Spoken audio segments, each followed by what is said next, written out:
요한계시록, 대다수의 목사님들이 요한계시록 설교하는 데는 조금 주저합니다.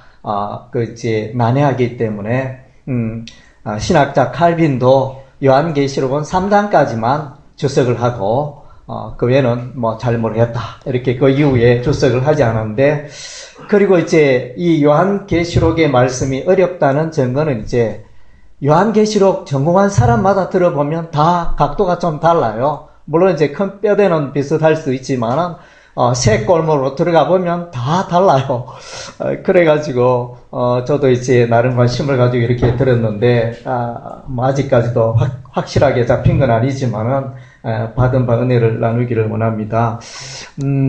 그래서 정통교회에서 이 요한계시록을 회피하니까 신천지라든가 다른 이란들이 이 요한계시록을 연구해가지고, 하여튼 그것도 정확하게 해석하면 괜찮은데 자기들 멋대로 해석을 해가지고 그렇게 전파하고 있기 때문에 안타깝습니다. 그래서 우리가 아까 당신이 복을 받게 될 것입니다. 인사를 했는데, 그래서 이 요한계시록의 말씀을 읽는 자와 듣는 자와 지키는 자가 복이 있다. 분명히 말씀하셨기 때문에 이 요한계시록이 어렵지만은 우리는 계속 읽고 연구하고 하나님의 바른 뜻을 우리가 알아가야 할 것입니다. 제목이 요한계시록이라 이렇게 되어 있는데, 어떤 분은 이렇게 말합니다. 이 제목이 조금, 정확하지 못하다. 차라리 예수 그리스도의 계시라, 예수님의 계시록이다. 이렇게 하는 것이 합당하지 않느냐. 이렇게 이의를 제기하는 분이 있는데, 그래서 이게 합당한 논리가 되는 것 같습니다. 예수님께서 보여준 계시를 사도 요한이 받아서 오늘 우리 교회들에게 전하는 내용이 요한계시록이 되어집니다. 그래서 요한계시록 1장을 이렇게 보면 먼저는 우리가 위로가 됩니다. 든든합니다. 왜냐하면 삼일체 하나님이 등장합니다. 그래서 하나님 아버지가 어떻게 소개되고 있는가 하면, 전에도 계셨고, 이제도 계시고, 또 장차 오실리, 이렇게 전능한 자, 이렇게 소개되어 있습니다. 그리고 성령에 대해서는 그의 보좌 앞에 있는 7명, 7명으로 소개가 되어 있고, 예수님에 대해서는, 충성된 정인이요. 예수님에 대해서는 세 가지로 소개합니다. 충성된 정인이요, 부활에 죽었다가 다시 살아나신 부활의 첫 열매가 되신 분이요, 땅의 인간들의 머리가 되신 분이다. 이렇게, 그래서 삼일체 하나님을 설명하면서 그 가운데 예수님을 3가지로 이렇게 소개를 해주고 있습니다. 그리고 그래서 예수님은 반드시 속히 오리라, 다시 오리라. 그래서 그를 찌른 자들도 볼 것이고, 때가 되면 예수님이 구름 타고 오시는데, 세상의 모든 사람들은, 믿지 않는 사람들은 애곡하리라, 슬픔의 날이 되리라. 이렇게 중간 설명하고, 그 다음 주에 뒤쪽 부분에는 예수님 자신을 소개합니다. 이 요한계시록의 주인공이 되신 예수님의 모습을 보면 그 머리털이 흰 눈처럼 양털처럼 하얗고, 이 하얗다는 것은 성결을 의미합니다. 그리고 그 눈은 불꽃 같다. 그래서 예수님의 눈앞에 드러나지 않을 게 하나도 없겠죠.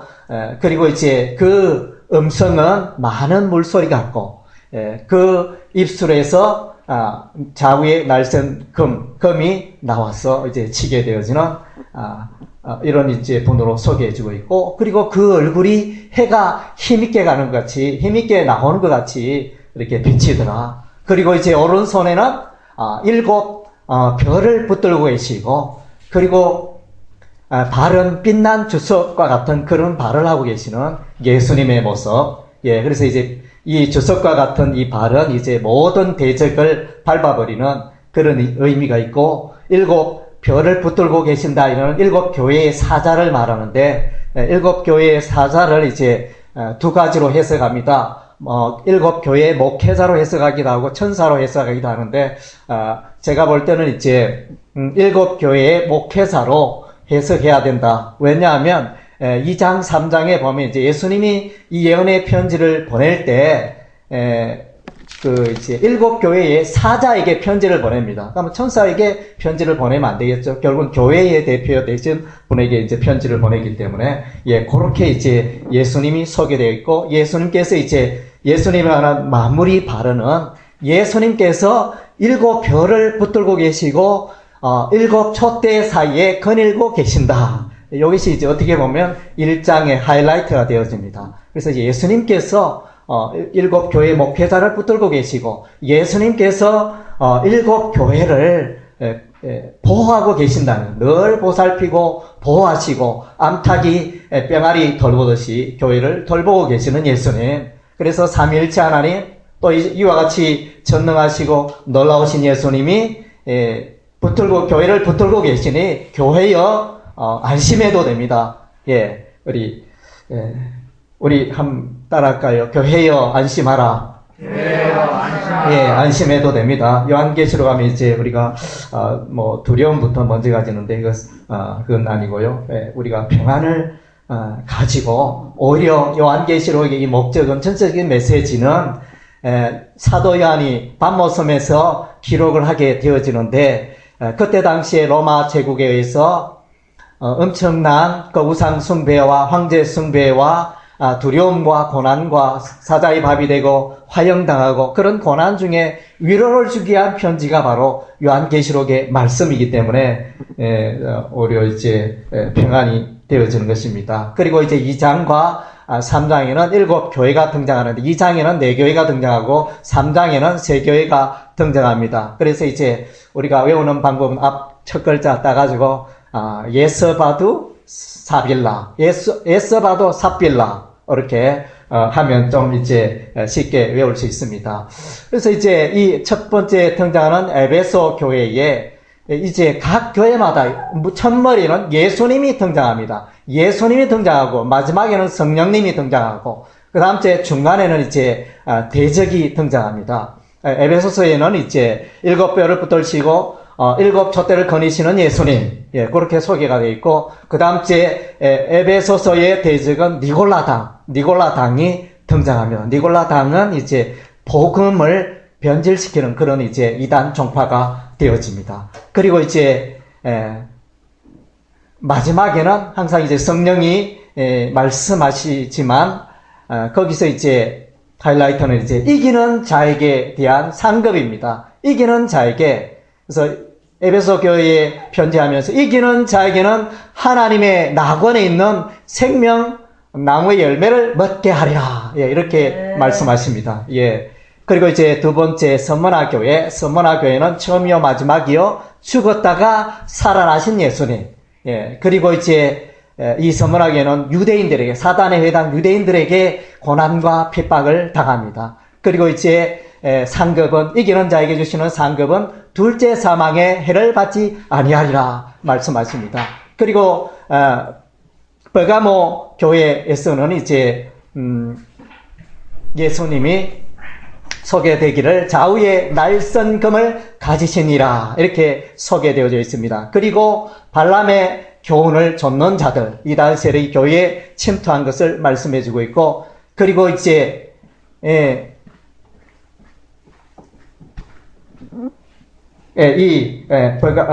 베가모 교회에는 이제 마지막에 감추인 만나와 흰돌을 주겠다. 흰돌에는 예수님의 이름이 새겨져 있는데, 그래서 감추인 만나와 흰돌을 주리라 약속하셨습니다.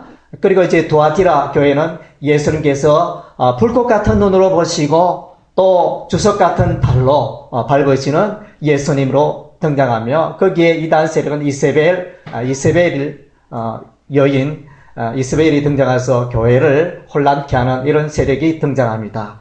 그래서 이제 이러한 교회에 향하여, 이기는 교회를 향하여 약속하시는 것은 이제 만국을 다스리는 철장 권세를 주리라 약속하십니다. 그리고 새벽별을 주리라 말씀하셨습니다. 그리고 이제 라오디게아 교회를 향하여 예수님은 자신을 소개하리를 7영과 7 별을 가지신 분으로 소개를 하고 있습니다. 여기에는 이제 특별한 이단 세력은 나타나지 않지만은 거기서 이제 흰 옷을 입으며 승리하고 있는 몇 명을 소개하고 있는데, 그래서 상급은, 이기는 자에게 주어지는 상급은 흰 옷을 입게 되어지며,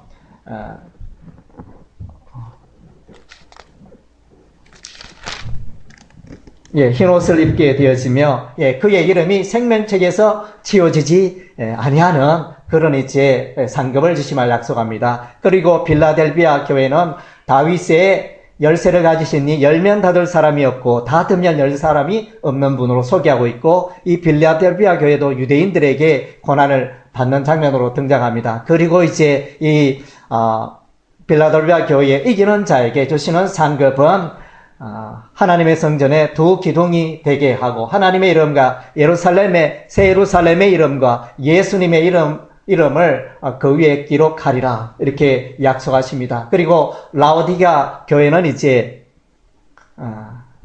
아멘이요, 충성되고 참된 정인이시며 하나님의 창조의 근본이 되시는 예수님으로 소개하며, 그리고 이제 여기는 특별한 대적을 나타나지 않지만은 문제는 이제 너무 부유하다는 거죠. 너무 부유해서 자만하고 교만한, 이것이 이제 문제가 되는데, 이러한 라오디게아가 이기게 되면 예수님이 하나님 보좌에 앉을 것 같이 라오디게아 그 이기는 자들에게 하나님의 보좌에 함께 앉는 특권을 주시겠다, 이렇게 약속하고 있습니다. 그래서 이제 7 교회를 예수님이 붙들고 계시고 성령님이 함께 하시고, 그리고 이제 이 교회에 이단 세력이 침투합니다. 거짓 진리가 침투하게 되어지는데, 또 그로 말미암아 교회가 고난을 받고 이런 장면들이 나오는데, 그러나 끝내 이제 그럼에도 불구하고 다 이기고 승리하게 되는 것입니다. 그래서 이제 여기서 보면 예수님이 오시는 참된 부자는 어느 교회냐? 서머나 교회입니다. 서머나 교회가 참으로 부유한 자라, 이렇게 말씀하시고, 반면에 라오디게아 교회는 부유하다 이랬는데 실상은 예수님이 가난한 자라, 이렇게 평가를 하셨습니다. 그리고 이제 요한계시록 4장, 5장에 들어가면 이제 하나님 보좌가 등장하는데, 하나님 그분이 하늘 보좌에 앉아 계시고, 그 주변에 24장로가 있고, 그 주변에 내생물이 있고, 그 주변에 천군 천사들이 둘러싸고 하나님을 찬양하는데, 전능하신 하나님을 찬양합니다. 영원하신 하나님을 찬양합니다. 창조의 하나님을 찬양합니다. 그리고 이제 5장에는 이제 하나님께서 7인으로 봉한 두루마리 책을 쥐고 계시는데, 이 두루마리 책을 어린 양 예수 그리스도가 나아가서 취하게 되어집니다. 그래서 이제 예수님이 이 두루마리 책을 취하게 되어지는 결정적인 그 증거는 이제 십자가에서 예수님이 승리하셨기 때문에, 그래서 예수님은 이 두루마리를 취할 권세가 있는 것입니다. 그래서 이제 천군 천사들이 예수 그리스도의 십자가의 죽으심과 부활에 대해서 찬양을 하는 그런 모습을 발견합니다.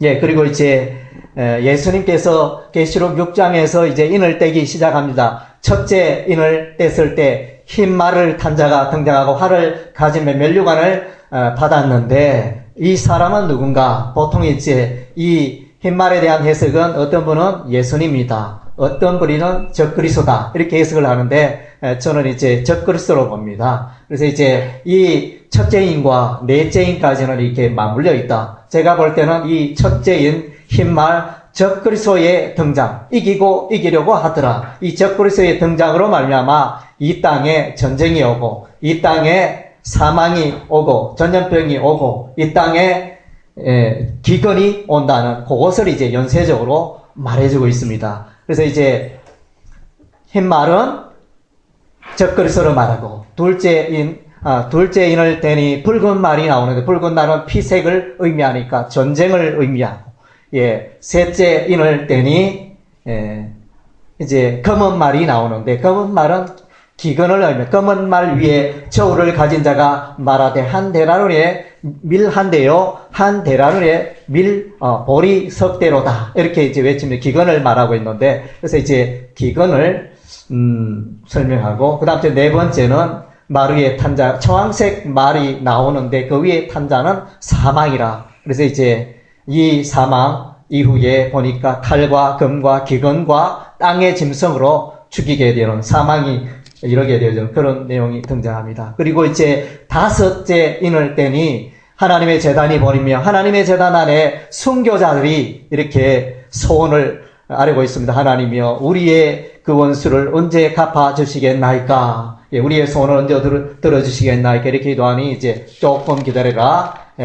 흰 두루마리를 입고 조금 기다려라. 때가 차면 이제 갚아주리라. 이렇게 말씀하십니다. 그리고 이제 여섯째 인이 떼어집니다. 여섯 개 떼어지니 이제 이것은 마지막 심판이 되어집니다. 어린 양의 진노가 임하고 하늘에 해가 검은 상복처럼 검어지고 또 달이 피같이 변하게 되고 하늘의 별들이 대풍에 무화과나무 잎이 떨어지는 것처럼 주르륵 이렇게 별들이 해와 해달 별의 우주 전체의 질서가 깨어지고 어린 양의 진노가 임하며 땅의 임금들과 왕들과 장군들이 숨어서 이제 두려움 가운데 떠는 그런 장면으로 끝이 납니다. 그리고 이제 7장에 들어가니 두 이제 세력이 등장합니다. 첫째는 이제 14만 4천이 등장합니다. 앞부분에 보니까 네 천사가 네 바람을 붙들고 있는데 천사는 이제 환란을 주기 위하여 이렇게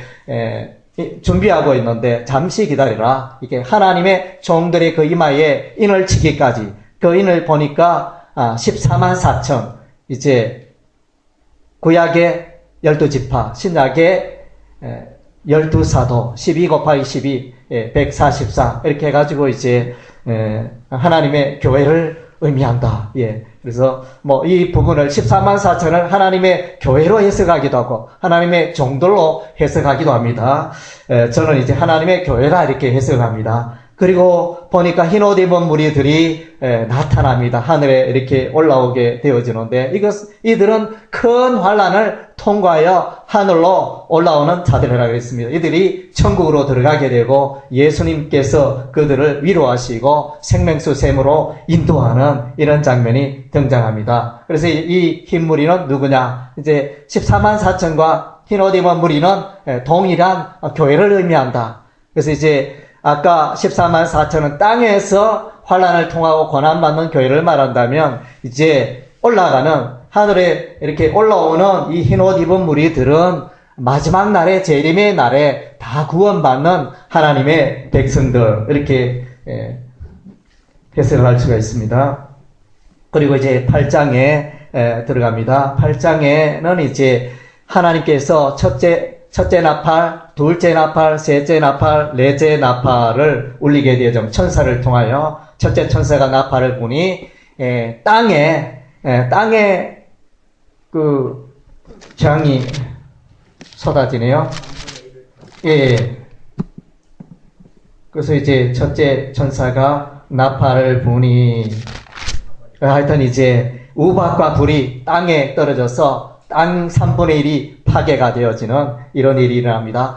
두 번째 천사가 나팔을 부니 바다의 3분의 1이 파괴되고 사람들이 죽고 배가 깨어지고 생물이 파괴되는 이런 일들. 셋째 천사가 나팔을 부니 이제 하늘의 횃불 같은 것이 떨어져서 강과 호수가 오염되어 많은 사람이 3분의 1이 죽습니다. 그리고 넷째 천사가 나팔을 부니 해, 달, 별 3분의 1이 떨어지고 전체의 질서가 이제 무질서해지는 이런 파괴가 일어납니다. 이것은 이제 첫째 땅과 바다와 강호수, 하늘 그러니까 이제 하나님께서 만드신 것이죠. 기본적인 하나님이 땅을 만드시고 하나님께서 바다를 만드시고 강과 호수를 만드시고 하늘을 만드시고 어떤 이 우주 천지의 어떤 기본 이 지구의 기본적인 그걸 말해주는 그 자연의 세계의 재앙이 떨어집니다. 그리고 이제 5, 6, 7째, 여기는 이제 화, 땅에 사는 자에게 화가 있으리로다. 그래서 이제 5째 천사가 나팔을 부니 무저경에서 연기가 올라오면서 황충재앙이 올라옵니다. 이 황충재앙이 사람들을 5달 동안 괴롭히고 하는 이런 일들이 나는데 이 황충재앙 우두머리가 있는데 히브리어는 아바돈이요, 헬라어는 아볼론이라. 그래서 이제 귀신의 세력을 말합니다. 그래서 황충 여성 귀신의 어떤 무서운 그런 모습들을 그리고 있는데, 그래서 이제 이런 재앙이 끝나고, 그 다음에 여섯 번째 나팔이 불리니 유브라데 강에서 결박된 4명의 천사가 풀리게 되어지며 이들이 군사들을 몰고 옵니다. 그래서 내 나라를 의미하는지 하여튼 이제 군사들이 몰려와서 그 말을 탄 자가 등장하고 그 말의 입에서 불이 나오고 불과 유황이 나오면서 이제 사람들의 땅에 사는 사람들의 3분의 1이 죽는 이제 이런 사건이 벌어집니다. 그리고 10번째, 그리고 이제 바로 7번째 들어가야 되지만 7번째 나팔이 불려져야 하지만은 지금 이제 6째 나팔까지 불려졌습니다. 그리고 10번째 보니까 요 막간의 장이 등장합니다. 힘센 청사가 등장합니다. 힘센 청사는 이제 머리 위에 무지개가 있고 그 얼굴이 해같이 빛이 나며 그 발이 불구덩 같은 이제 이런 모습으로 등장하는데 펴놓인 작은 두루마리를 들고 나옵니다. 그리고 이제 한 발은 바다, 한 발은 땅에 찍으면서 큰 사자와 같은 큰 소리로 말하는데, 그래서 이제 7 우리가 울리면서 이제 메시지를 듣게 되어지고, 창조의 하나님을 가리켜 맹세하기를 이제 복음에 기록된 대로 이 땅에 심판이 임할 것이다. 그렇게 전하면서, 그리고 이제 사도 야내게 말하기를 작은 두루마리를 가져가라. 이렇게 말씀합니다. 그래서 이제 사도 요한 가서 이 작은 두루마리를 받아서 입에 먹을 때 다나 배에는 서게 되었더라. 그래서 이 두루마리에 관해서 예언을 하라. 이렇게 말씀하십니다. 그래서 이제 이 두루마리에 관한 계시록 5장에 등장하는 하나님의 오른손에 있는 이 두루마리와 지금 10장에 등장하는 이 작은 두루마리는 똑같은가 다른가 뭐 이렇게 질문을 던집니다. 제가 생각할 때는 이제 좀 다르지 않느냐. 앞부분에 있는 것은 이제 전체적인 심판에 관한 그런 책이라면 여기에 작은 두루마리 복음을 전하라고 하는 복음에 관한 내용들을 말하고 있다. 이렇게 보여집니다. 그리고 이제 두 정인이 등장합니다. 이 두 정인이 등장하는데, 그래서 이 두 정인은 그 입에서 불을 막 뿜어냅니다. 그리고 이제 여기서 불을 뿜어낸다 이 말은 이제 하나님의 말씀이 두 정인의 입에서 나온다. 그래서 이제 에레미야 말씀에 보면 내 말이 불 같지 아니하며 내 말이 방망이 같지 아니하냐 그런 표현이 나옵니다. 그래서 이제 하나님의 진리의 말씀으로 이된 세력들을 거짓 세력을 물리치고 승리하는 악의 세력을 승리하는 그런 모습으로 보여집니다. 그리고 이 두 정인은 두 감람나무, 두 촛대, 두 선지자로 이렇게 표현이 되어지고 있는데 그래서 이제 같은 의미인데 그래서 이제 이 두 정인은 과연 누구냐? 그래서 이제 엘리야도 등장합니다. 엘리야가 하늘에서 비를 내리게 했고 또 모세도 등장합니다. 모세는 물이 변하여 피가 되게 하는 이런 이제 일을 행했습니다. 그래서 모세도 등장하고 엘리야도 등장하고 또 이제 이 정인이 죽었다가 다시 살아나고 이런 부분들이 있는데 그래서 이것은 전체적으로 이제 하나님의 교회를 의미한다. 신구약 교회를 의미한다. 이렇게 해석합니다. 그리고 이제 7째 11장에서 7째 나팔 소리가 벌써 11장에서 불립니다.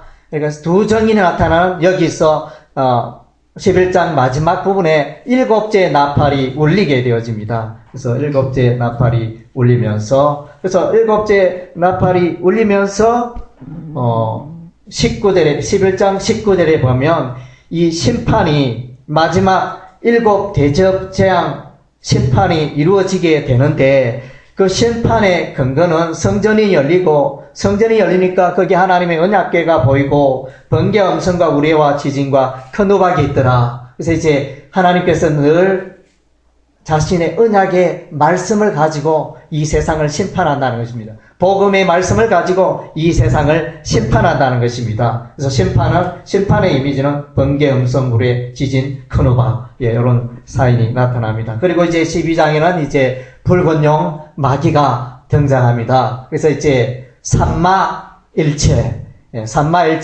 또 혹은 삼두, 일체, 이렇게 체제, 뭐 이렇게 표현하기도 하는데, 하나님의 나라에 삼위일체가 있잖아요. 하나님 아버지, 또 아들, 성령님, 이렇게 삼위일체 하나님이 계시는데, 마귀도 그것을 모방을 합니다. 붉은 용이 있고, 바다에서 나오는 짐승이 있고, 그 다음째 땅에서 올라온 두 뿔 가진 짐승, 거짓 선지자, 이렇게 해가지고, 삼마일체로 이렇게 등장하고 있습니다. 그래서 여기서 이제 이 붉은 용 마귀가 나타나서, 이 여인이 있는데, 이 여인이 해를 옷 입은 여인이고, 발 아래는 달이 있고, 머리 위에는 12벨의 관을 쓰고 있는 이 여인은 누구냐? 신구약 교회, 교회를 의미합니다. 그래서 이제 이 교회를 붉은 용이 나타나서 해치려고 합니다. 그래서 이 여인이 아기를 낳게 되는데, 이 아기는 철장권세를 가지신 예수 그리스도를 말합니다. 그래서 이제 이 예수님은 태어나자마자 이제 하늘로 올라가게 되고, 이런 그림으로 나타나 있습니다.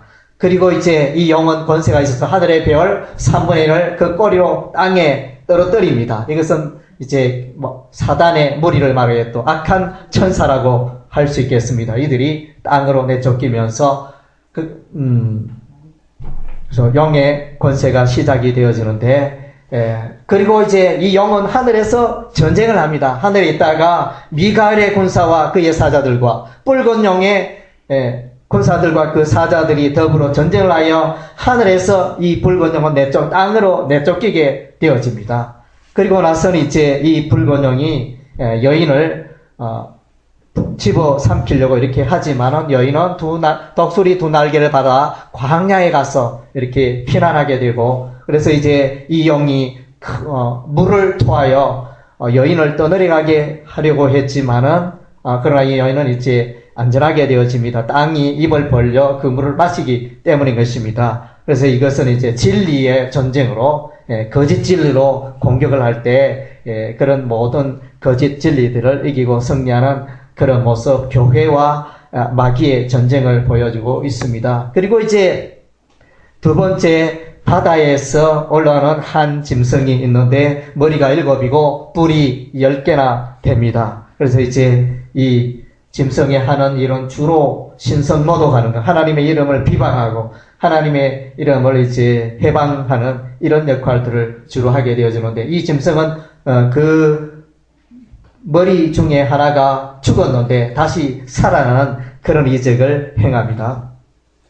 그래서 이제 사람들이 이 짐승을 경배하게 됩니다. 경배하게 되는데, 이 경배하는 일에 앞장서는 존재가 누구냐면 두 뿔 가진 짐승입니다. 땅에서 올라온 두 뿔 가진 이 짐승, 거짓 선지자라고 말하는데, 이들이 땅에 사는 자들을 두루 미혹하여 짐승에게 경배하게 합니다. 그리고 짐승의 표를 받게 합니다. 666 이렇게 등장하는데, 666이라는 것은 이제 요즘 베리칩이다 이렇게 많이 이야기들 하는데, 그런 것은 이제 잘 모르겠고, 어쨌든 이제 이 표는 그래서 666은 경제적으로 통제하는 그런 이제 경제적으로 불편하게 하는 그런 것과 관련이 있고, 예를 들면 카드를 쓰지 않으면 매매를 못하게 한다. 어떤 이제 그런 경제적인 수단과 맞물린 표가 되어지고, 그 다음째 우상숭배와 반드시 연관이 되어집니다. 그래서 이제 우상숭배와 반드시, 그냥 우리가 신용카드 쓰지만은 이 신용카드 결제는 우리가 우상숭배와는 아무 관계 없기 때문에, 그러나 이제 그 경제적인 이 표를 쓸 때 우상과 관련이 되어 있다면 그것은 이제 666이 되어집니다. 그래서 이 666은 또 다르게 표현하면 777은 이제 하나님의 삼위일체 숫자가 되어집니다. 그런데 이 666은 이제 사단 마귀의 숫자다. 이렇게 777보다 하나씩 낮은 이런 쪽으로 해석하기도 합니다. 그리고 이제 14장에는 이제 14장이니까 14만 4천이 등장합니다. 14만 4천 등장하여 이들이 이제 승리의 노래를 부르고 새 노래를 부르며 기뻐하고 있습니다. 하늘의 시온산에 섰고 어린 양 예수 그리스도와 함께 있게 되어집니다. 그리고 14장에는 이제 계속하여 새 천사가 날아가면서 하는 말이, 첫째 천사는 이제 복음의 말씀대로 이 땅에 심판이 임할 것이다. 둘째 천사는 날아가면서 이제 이 땅에 큰 바벨론 성에 심판이 있을 것이다. 셋째 천사는 날아가면서 이제 짐승에게 우상하고 그 이마에 표를 받은 자들은 이제 멸망하게 될 것이다. 이것을 이제 말씀해 주면서, 그리고 마지막에는 추수하는 장면이 등장합니다. 인자 같은 이가 구름 위에 있어서 예리한 낫으로 추수를 하게 되고, 그리고 천사가 나타나서 예리한 낫을 가지고 나와서 이제 포도송이를 추수하게 되니 피 같은 그 포도액이 흘러가지고 땅을 적시는 이런 이제 장면이는. 그래서 믿는 자들은 이제 천국의 알곡창고에 들어가지만 믿지 않는 자들은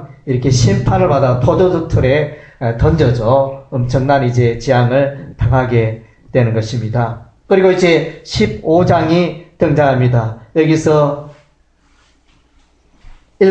천사가 7 대접을 가지고 나타납니다. 마지막 대접 재앙이 시작되기 전에. 그리고 나서는 이제 여기에 보니까 선교자들이 나타납니다. 2절에 보면 내가 보니 불이 섞인 유리바다가 짐승과 그의 우상과 그의 이름 수를 이기고 벗어난 자들이, 그래서 이제 통상 영어 표현은 이제 선교자들과 같은 의미로 우리가 해석하면 되겠습니다. 그래서 이들이 이제 다 하늘에 들림 받아서 모세의 노래, 어린 양의 노래. 모세는 이제 이스라엘 백성들을 인도하여 홍해 바다를 건너고, 그래서 이제 이스라엘 백성을 구원하였지 않습니까? 구원의 이미지가 있고, 어린 양 예수 그리스도는 십자가 보혈로, 유월절 어린 양 예수 그리스도 하나님의 백성을 구원하지 않습니까? 그런 이제 구원의 이미지, 구원의 노래, 그리고 이제 마지막 7 대접 심판하시는 예수님, 당신은 참으로 그 심판이 어렵다, 이렇게 말하고 있습니다. 그리고 성전문이 닫히면서 더 이상 이제는 끝입니다. 더 이상 복음도 전할 수 없고, 더 이상 회개하여 또 이제 구원받을 수 있는 길이 완전히 닫히게 되어집니다. 그래서 이제 8절 말씀에 보면 하나님의 영광과 능력으로 말미암아 성전의 연기가 가득 차며 7 천사의 7 재앙이 마치기까지는 성전에 들어갈 자가 없더라, 이러면서 이제 이런 모든 문이 닫히고 오직 진노의 재앙만 기다리고 있는 이런 상태가 되어집니다. 잠시 우리 쉬어가는 코너로 우리 양세림 목사님 나오셔서 특성한 게 있습니다. 복음 가수 양세림 목사님 나오시고.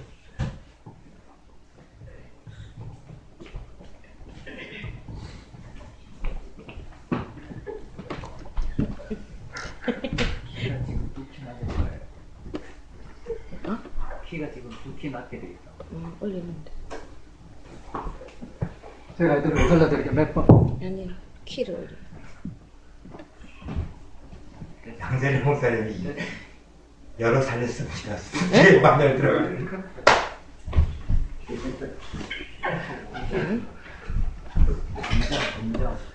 음정? 음정이 두 낮게 돼 있어. 아, 많이 낮게 됐네. 네. 제가요, 이 찬양을 너무 좋아해요. 이 찬양을 부르고 서울로 하나님 옮겨주셨는데요. 근데 지금도 하나님을 옮기시려는지 아침에 일어나면은 이 찬양을 계속 부르게 하는 거예요. 어디로 갈지는 모르겠어요. 서울에서 또 서울로 갈 것 같아요.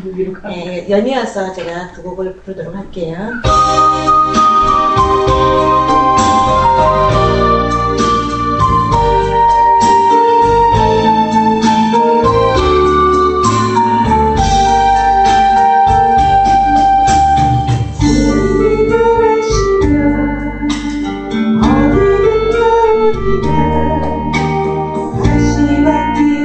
사랑의 길가로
저와 여러분들 주고 있습니다. 하나님 그곳에 이미 성령께서 다 임하시고 우리는 그곳에 사명을 받아 나갈 때에 죽어가는 영혼을 살리는 그러한 축복된 하나님들의 도구로서 또한 사도로서의 쓰임을 받는 존귀한 자로서의 하나님의 신령한 옷을 입는 하나님의 그러한 여러분들을 삼아주고 있습니다.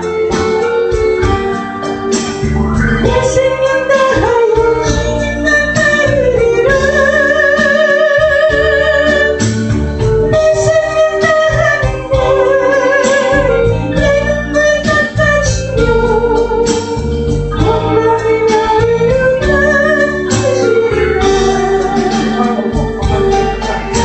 가르치리라. 주는 주리라 주는 주리라. 내 생명 다하여 주님만 따르리라. 내 생명 다하는데 눈물 닦아주며 영광의 나를 가르치리라.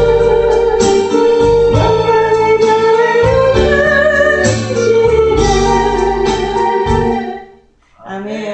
할렐루야. 끝났습니다. 예. 아쉽네요. 빨리 끝나네요. 그래서 우리도 한 곡 하겠습니다. 우리도 1177 어두워진 1177 아니에요. 아까 그 어두워진 세상길 몇 번이죠? 79 1, 2, 7, 9 예.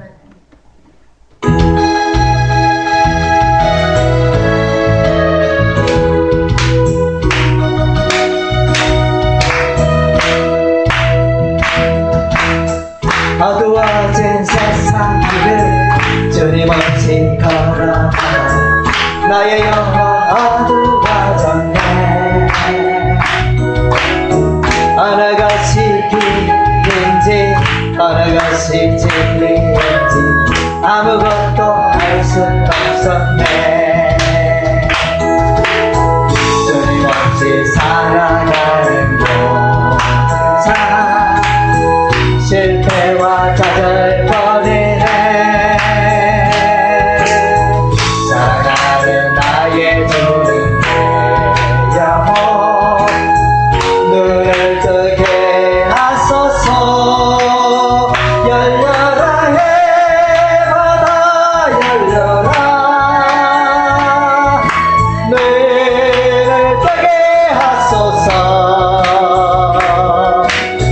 죄야 걸어 어두워진 나의 영혼을 나의 눈을 뜨게 하소서.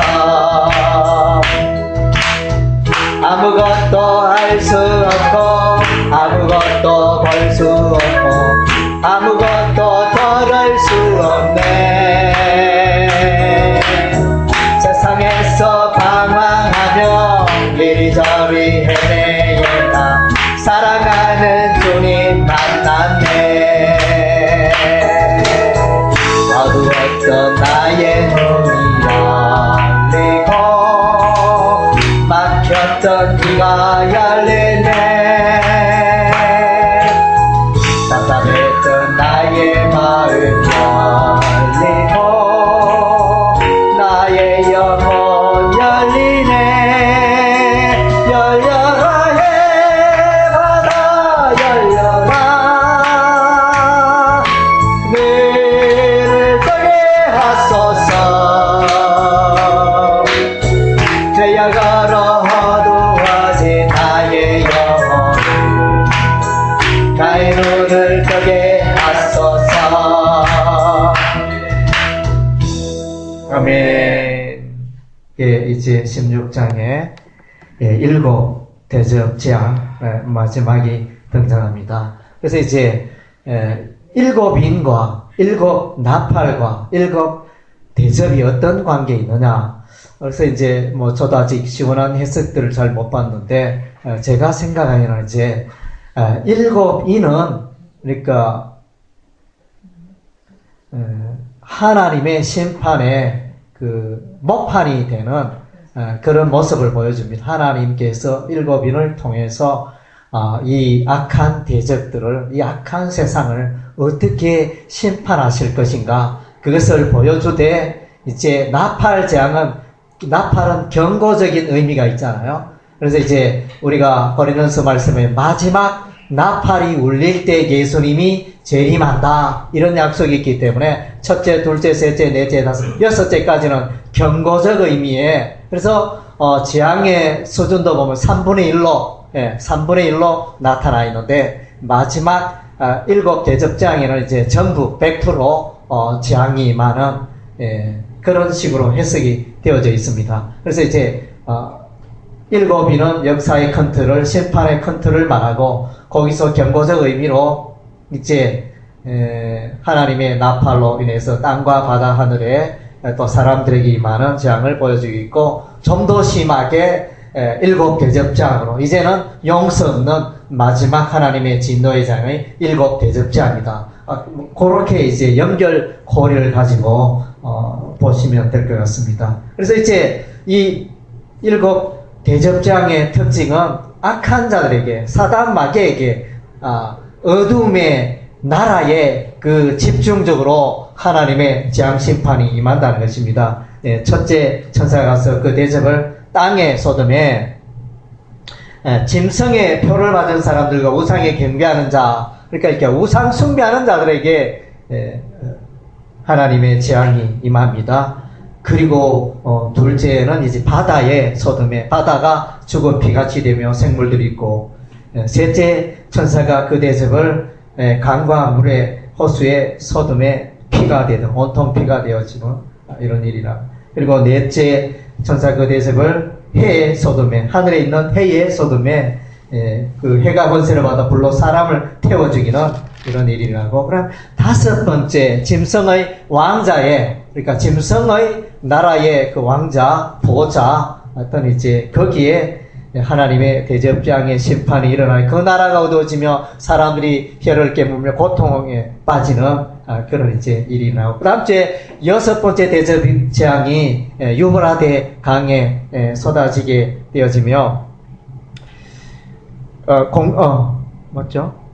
유브라데 강에 쏟네요. 대접을 쏟으니까 거기서 강물이 말라서 군사들이 오는 길이, 통로가 예비되어져서 군대들이 오는데, 이 군대는 이제 귀신의 영들이, 용의 입과 짐승의 입과 거짓 선지자 입에서 나오는 더러운 영, 귀신의 영들이 그 군사들을, 각 나라들을 유혹하여 미혹하여 꿰어서 유브라도에게 전쟁을, 아마겟돈 전쟁을 위하여 몰려오는 그런 장면으로 나타납니다. 그래서 여기 특징은 이제 여기서 전쟁을 해야 누가 죽었더라 뭐 이런 표현은 보이지 않아요.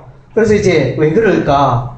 그것은 이제 제가 볼 때는 이제 곡과 마곡의 전쟁하고 연결이 되어 있다. 그래서 이제 여기에 사실은 전쟁이 마무리되어야 하는데, 마무리되는 부분은 곡과 마곡에 연결이 되어져서 같은 의미로 전쟁을 이해하는 것이 바람직하다 보여집니다. 그리고 이제 공중에, 공중 하늘에 대접장이 쏟아지니 큰 바벨론 성이 세 갈래로 갈라지며 지진이 일어나며, 그래서 그 나라가 큰 성 바벨론 성이 멸망되어지는 이런 장면이 일어납니다. 그리고 나서 이제 17장, 18장은 이제 큰 성 바벨론에 대해서 세상 나라의 대표적인 바벨론, 쉽게 말해 그때 당시에 로마 제국의 세상 나라, 그것을 의미한다고 하겠습니다. 앞부분에는 이제 삼두, 붉은 용, 또 하늘에는 붉은 용, 바다에서 올라온 짐승, 7머리 10뿔을 가진 짐승, 그리고 땅에서 2뿔 가진 짐승이, 어린 양 같은 2뿔 가진 짐승이 올라오고, 그래서 이제 악의 세력에 대해서 설명을 하고 있다면, 17장, 18장은 이제 이 세상 나라, 쉽게 말하면 이 세상 나라가 마귀에게 속아서 결국은 같이 심판을 받게 되어지는 그런 장면이 등장합니다. 그래서 17장 음녀가 등장하는데, 음녀가 짐승 위에 앉아 있습니다. 붉은빛 짐승 위에 타고 있고 많은 물 위에 앉아 있는 이 염려. 예, 이 염려는 이제 뭐냐? 그래서 이 염려에 대해서 바벨론이다 이렇게 표현하기도 합니다. 본문에 바벨론 5절에 보면 큰 바벨론이라 뭐 이렇게 나와 있는데 여기서 뭐 그러니까 바벨론 세상 나라의 종교적인 측면, 배교적인 측면, 예, 그것을 말해주고 있습니다. 그래서 이제 이광고 목사님 같은 이 염려가 캐톨릭을 말한다 이렇게 해석하기도 합니다. 그래서 어떤 이제 이 배교적인 세력, 종교적인 이단이 하나님의 교회, 하나님의 나라를 핍박하고 괴롭히는 그런 세력 17장에 설명이 되어 있고 18장에는 이제 이 세상 나라 바벨론의 경제적인 측면, 정치와 경제적인 측면을 말해주고 있습니다. 그래서 이 큰 성 바벨론이 무너지니까 제일 마음 아파하는 자들이 상인들입니다. 그래서 무역을 통하여 경제적인 유익을 많이 누려왔는데 그 모든 것을 잃어보니까 한순간에 불에 타버리고 잃어보니까 너무나 울고 마음 아파하는 이런 장면이 등장합니다. 그리고 이제 이 큰 성 바벨론은 이제 맷돌을 바다에 던지면 잠기듯이 영원히 멸망하는 그런 장면이 나타나 있습니다. 그리고 이제 19장에는 이제 예수님 재림하십니다. 예수님이 흰 말을 타시고 재림을 하시는데 예수님의 이름은 중심과 진실이고 불꽃 같은 눈과 머리에 많은 관들이 있고 피 뿌린 옷을 입고 하나님의 말씀의 금으로 모든 대적을 물리치고 그래서 예수님은 만왕의 왕 만주의 주가 되십니다. 그래서 이제 이 전쟁을 통하여 모든 악의 세력이 멸망하게 되어지는데 그래서 특별히 여기서 이제 20절에 보면 짐승이 잡히고 바다에서 올라온 짐승이 잡히고 또 땅에서 올라온 두 뿔 가진 어린 양 같은 거짓 선지자도 잡히고 두 세력이 잡히게 되어집니다. 이들이 유황불못에 던져집니다. 악의 세력, 악의 근원되는 세력. 그리고 20장에 가니까 천년왕국이 등장합니다. 이 천년왕국을 이제 어떻게 해석해야 되느냐? 사실은 답이 없습니다. 이 천년왕국에 대해서는 이 땅에 예수님이 재림하고 통상적으로 이제 성경의 요 부분에 천년왕국을 6분이나 말하고 있기 때문에 천년왕국은 이제 이 땅에 이루어진다. 예수님 재림하고 천년 동안 이 땅에 천년왕국이 있고 그 다음 주에 백보자 심판이 있다. 곡과 마곡 전쟁이 있고 백보자 심판이 있다. 통상 이제 그렇게 해석을 하는데 근데 그렇게 해석하는 데는 이제 머리가 좀 다르죠. 이렇게 해석적으로 좀 맞지 않는 부분도 있고 그래서 이제 천년왕국 예수님이 다스리고 예수님이 만국을 멸망시키고 다 했는데 어떻게 천년왕국 뒤에 또 곡과 마곡의 악의 세상 세력이 나타나서 하나님 나라를 대적하고 이런 일이 일어날 수 있느냐. 그래서 이제 이 부분을 설명하기에 어떤 사람은 이렇게 말합니다. 이광보 목사님은 그래서 천년왕국에 다 의로운 사람들이 살았는데 하나님의 백성이 살았는데 그 후손들이 2세들이 타락하여 마귀의 게임에 들어가고 그래서 그들이 나중에 심판되고 그들이 곡과 마곡의 전쟁을 일으킨다 뭐 이런 식으로 설명을 하는데 별로 이렇게 좀 수긍이 되지 않는 것 같습니다. 저는 오히려 이 부분을 이제 다른 쪽으로 무천년 설 쪽으로 저는 이제 좀 생각을 하고 있습니다. 그래서 이제 무천년설은 뭐냐? 예수님의 초림부터 예수님의 재림까지가 천년왕국이다. 그 기간이 비록 똑같은 천년의 기간은 아닐지라도 이 기간 속이 이제 천년이다.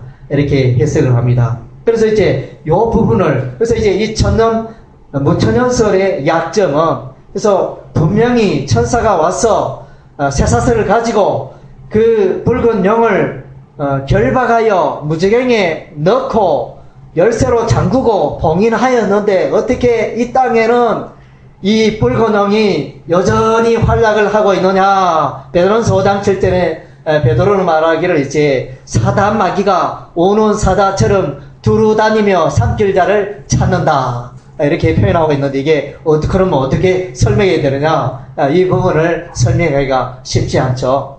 제가 이제 좀 생각한 아이디어로는 물론 이제 완벽할 수는 없지만은 그래서 이제 용이 잡혀놓은 이 사건은 하늘에서 이루어졌다. 땅에서 이루어진 게 아니고 하늘에서 아까도 계시록 12장에 보면 붉은 용과 그의 세력들이 미가엘 군사에게 쫓겨서 땅으로 내려갔다 그래요. 세상으로 내려갔다 그래요. 그 부분하고 맞물려 생각해 본다면, 그래서 이제 이 하늘에서는 이 마귀가 움직일 수 없고 활동할 수 없는 그런 상태, 단지 땅에서만 활동할 수 있는 그런 상태, 그렇게 본다면 이 영이 결박당하는 무정행에 들어가는 것은 하늘에서의 결박으로 본다면 큰 문제가 없지 않느냐, 뭐 이렇게 하늘에서 영의 활동이 제한되었다, 이렇게 해석하는 게 있기도 하고, 저는 이제 또 한편으로는 생각되기를, 이제 붉은 영은 결박이 되었을지라도 이게 삼마일체, 뭐 삼두체제 있잖아요. 바다에서 올라온 일곱 머리 열불 짐승도 있고, 또 땅에서 올라온 두 뿔가지 어린 양 같은 짐승도 있고, 두 세력이 이 땅에는 있기 때문에 붉은 용은 비록 결박되었을지라도 이 땅에는 여전히 악의 세력이 영향을 미치고 있다, 뭐 이런 식으로 해석해도 될 것 같기도 하고, 아직 그런 부분에 대해서는 저희 좀 더 연구를 해야 될 것 같습니다. 예, 그래서 이제 이 천년 동안 이렇게 붉은 용이 결박이 되고, 그 다음 주에 보니까 하늘에 보좌가 있는데 그 보좌에 심판하는 권세를 가지고 앉은 자들이 있는데, 그들은 이제 순교자들, 순교자들이, 그래서 우상에게 경배하지 않고 그 이마에 손에 표를 받지 아니한 순교자들이 하나님의 복음과 예수를 전가하면서 순교자들이 영광 중에 있고, 또 왕노릇하게 되어지는 이런 장면을 보여주고 있습니다. 이 부분은 이제 그러니까 초림에서 재림 그 사이에 이루어진 사건이다, 이렇게 해석할 수 있습니다. 그리고 이제 곡과 마곡의 전쟁은 아까 아마겟돈 전쟁과 맞물려서 같은 의미로 해석하면 되고요. 백보자 심판에 그래서 이제 다 나와서 죽은 자가 살아나고, 여기서 보면 이제 생명책이 있고 행위를 기록한 행위책이라 할 수 있는 다른 책과 생명책이 등장합니다. 이것을 가지고 우리 예수님께서 심판하십니다. 여기서 이제 예수님이 심판한다는 장면은 없는데, 결국은 이제 예수님께서 심판한다고 주로 성경에서 말했기 때문에 예수님이 심판하신다, 이렇게 해석해도 무방할 것입니다. 그래서 이제 예수님의 심판을 받아 해서 불과 유황못에 던져지고, 마귀도 사망도 불못에 던져집니다. 그리고 이제 21장은 새하늘과 새 땅, 새하늘과 새 땅이 등장하고 새 예루살렘이 등장하네요. 그래서 이제 처음에 하늘과 처음 땅이 없어지고, 여기서 다시는 이제 사망이 없고 외통이 없고 질병이 없고 아픈 것이 없고, 그래서 만물을 하나님께서 새롭게 하셔서 새로운 공간이 되어집니다. 그래서 이제 이광국 목사는 이렇게 말합니다. 요한복음 21장, 22장을 이제 이 부분을 천국을 말하고 있는 게 아니고 에덴 동산의 회복이다, 요한계시록에서 천국을 말하고 있는 부분은 없다, 이렇게 주장하는데 저는 그렇게 또 보여지지 않습니다. 그러니까 에덴 동산의 이미지를 가지고 천국을 설명하고 있는 부분이라 이렇게 보여집니다. 그래서 새 예루살렘에 보석의 성이 등장하고 12문이 있는데 그 문마다 12천사가 지키고 있고, 그 다음째 그 문은 문 하나가 진주 한 덩어리로 이렇게 되어 있으며, 그 땅은 이제 황금길이고, 이런 이제 부분을, 그러니까 천국에 대해서 또 다르게 표현하면 교회에 대해서 이렇게 설명해 주고 있습니다. 12사도가 등장하고 12지파가 등장하고, 그런 설명들로 말미암아 새 예루살렘은 이제 교회를 설명하고 있습니다. 22장에는 이제 생명수의 강, 하나님의 보좌로부터 흘러나온 생명수의 강이 설명되어 있고, 그 다음째 생명나무, 12가지 열매를 맺는, 달마다 그 열매를 맺는 생명나무가 소개되어 있습니다. 그래서 이제 여기에는 없는 게 있죠. 거기에 보니까 성전이 없고 밤이 없고 저주가 없고 질병이 없고 사망이 없고 죄인이 없고 이런 것이 이제 천국이 없고 이런 것들이 나타나며, 22장에 우리가 또 눈여겨야 할 것은 이제 두루마리, 두루마리라는 단어가 많이 등장합니다. 9절에 보면 이제 이 두루마리의 말씀을 지키는 자들과 7절에 보라 내가 속히 오리니 이 두루마리 예언의 말씀을 지키는 자, 두루마리가 계속 등장합니다. 10절에도 이 두루마리 예언의 말씀을 인봉하지 말라. 14절 자기 두루마리를 빠는 자들은 복이 있고, 그래서 두루마리는 결국은 이제 성경을 말하는데, 마지막 부분에 18절에 보면 이 두루마리의 말씀을 더하는 자에게는 이 두루마리에 기록된 모든 재앙을 그에게 다하리라. 이렇게 해요. 그리고 이제 이 두루마리의 책을 그 가운데서 일부를 제하면, 그래서 그 사람은 생명나와 거룩한 성에 참여함을 제하여 버리라. 그래서 두루마리가 대단히 강조되어 있습니다. 그래서 이제 요한계시록은 복음이 강조되어 있고 두루마리가 강조되어 있습니다. 그래서 이제 성경 약속 하나님의 말씀대로 심판이 이루어졌다는 그런 증거가 되어집니다. 그리고 이제 마지막에 아멘 주 예수여 오시옵소서. 예수님은 계속 이제 내가 오겠다 그것을 계속 말씀해 주고 있습니다. 그런데 여러분 마라나타가 무슨 의미죠? 아시는 분? 마라나타?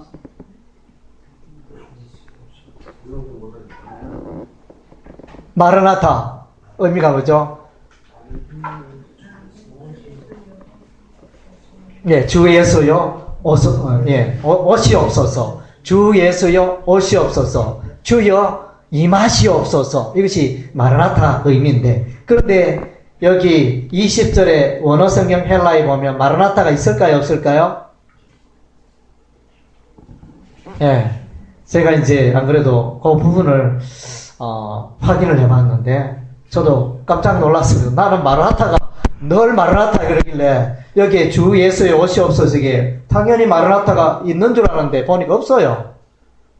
마라나타는 이 단어가 어디에 나타나는, 고린도전서 16장에 어디에 보면 마라나타라는 주여 임하소서 이런 표현이 나오는데, 그 단어를 계속 이제 하다 보니까 마치 계시록 22장 20절에 마라나타라는 단어가 있는 것처럼 나는 인식을 했는데 그게 아니에요. 마라나타라는 단어가 없습니다. 헬라어에 여기에 등장하지 않습니다. 그러니까 여기에 이제 오시옵소서는 헬라어로 엘코마이 단어가 사용되고 있습니다. 이렇게 해서 이제 우리 1장에서 요한계시록 끝까지 한번 짚어봤습니다. 좀 어설프지만은, 그래서 이제 이 요한계시록을 보면 하나님과 예수님과 성령님이 교회를 붙들고 계시고 승리하도록 도우신다는 것입니다. 교회가 이제 어떻게 승리하느냐? 예수님이 죽음을 이기고 승리하셨기 때문에 우리 교회도 승리하게 되고, 삼위일체 하나님이 붙으시기 때문에 교회는 반드시 이기고 승리하게 된다는 것입니다. 그래서 이기는 자라는 단어가 요한계시록에 많이 등장하고 있습니다. 그리고 이제 우리가 요한계시록을 보면 특별히 배려하는 자가 있습니다. 가장 높여주는 자들이 있는데 그 사람이 누군가 하면 이제 선교자들입니다. 특별히 일곱인을 뗄 때 다섯째 부분에 그 선교자가 등장하는데 14만 4천, 하늘 위에 있는 14만 4천, 이 가운데도 선교자가 포함될 수 있고, 시온산에 있는, 그리고 이제 천국 계시록 20장에 천년 왕국 그 당시에 보니까 보좌에 앉은 자들, 이렇게 거기에 또 선교자가 등장하고, 그래서 선교자가 대접받고 보상하고 위로받는 그런 장면이 많이 등장합니다. 그리고 이제 교회가 승리하면 반대적으로 마귀는 패배하죠. 마귀는 그래서 붉은 영과 바다에서 올라온 짐승과 땅에서 올라온 짐승이 유한 불못에 던져집니다. 마귀는 반드시 패배하게 되고, 계시록 12장에도 하늘에서 쫓겨서 미가엘에게 쫓겨서 땅으로 내려오는 장면을 봅니다. 그리고 이제 복음 전파의 중요성을 우리가 깨달을 수 있습니다. 그래서 이제 10장에도 계시록 10장에도 힘센 천사가 나타나서 복음의 말씀대로 심판이 있을 것이다 이렇게 말하고, 그리고 이제 중간중간에 이렇게 보면 하나님의 성전 문이 열리면서 하나님의 정거궤, 하나님의 언약궤, 하나님의 정거장막 이런 표현이 나오는데, 하나님의 말씀, 언약의 말씀, 복음의 말씀을 가지고 심판하신다는 것입니다. 그래서 복음은 양면성이 있죠. 예, 구원과 심판입니다. 믿는 자에게는 기쁨이요, 구원이요, 믿지 않는 자에게는 심판이요, 비통이요, 애곡이 찾아온다는 것입니다.